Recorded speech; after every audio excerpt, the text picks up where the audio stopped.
सावित्रीबाई फुले यांच्या जयंतीनिमित्त मी माझे मनोगत व्यक्त करीत आहे. ती धारदार तलवार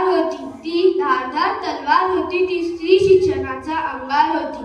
ती प्रेरणा होती, ती स्फूर्ती होती. ती विद्येचा अलंकार होती.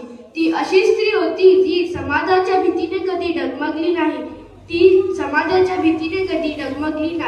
ती लढत होती, ती जगत होती. जगण्यासोबतच ती जगत होती. लाखो हजारो स्त्रियांचं ती भविष्य घडवत होती. ती आशा होती, ती भाषा होती. ती नवपर्वाची दिशा होती. होय, ती सावित्रीच होती. नमस्कार, माझे नाव वैष्णवी. मी आता 5वीची विद्यार्थिनी. मी कन्या शाळा कळवण्या शाळेत शिकते.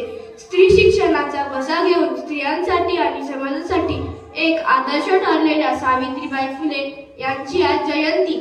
सावित्रीबाई फुले यांनी जो लढा दिला, स्त्री शिक्षणासाठी जो लढा दिला, तो आज इतिहासाच्या पानांवर सोनेरी अक्षरांनी कोरला गेला. सावित्रीबाई फुले यांचा जन्म 3 जानेवारी 1831 रोजी सातारा जिल्ह्यातील नायगाव गावी झाला.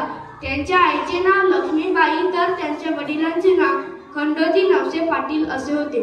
त्यांचा विवाह वयाच्या अवघ्या 9व्या वर्षी क्रांतीसूर्य ज्योतिबा फुले यांच्याशी झाला.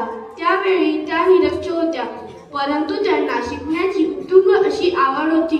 परंतु फक्त चूल आणि मूल एवढीच स्त्रीची सीमा मानणाऱ्या त्या काळच्या समाजाला स्त्रीचं शिक्षण मान्य नव्हतं. स्त्रियांनी शिकणे महापाप मानलं जायचं. परंतु जिद्दी सावित्रीबाईंनी हे सगळं न जुमानता शिक्षण घेतलं, ते आपल्या पतीकडून. पुस्तकांना साथ लाभली शब्दांची आणि नवपर्वानं सुरुवात जोमानं जागली.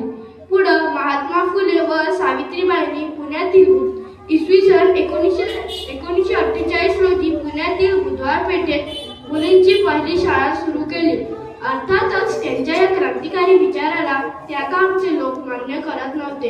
त्यांना अनेक जणांनी विरोध केला, त्यांना दगडफेक केली, त्यांना शेण मारलं. तरीही त्यांचा हा जो दृढ निश्चय होता, तो कधीही बदलला नाही.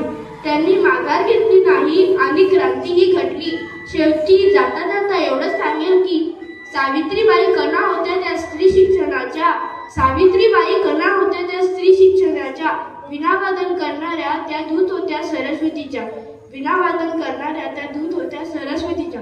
आज ती जगली शिकली मुक्त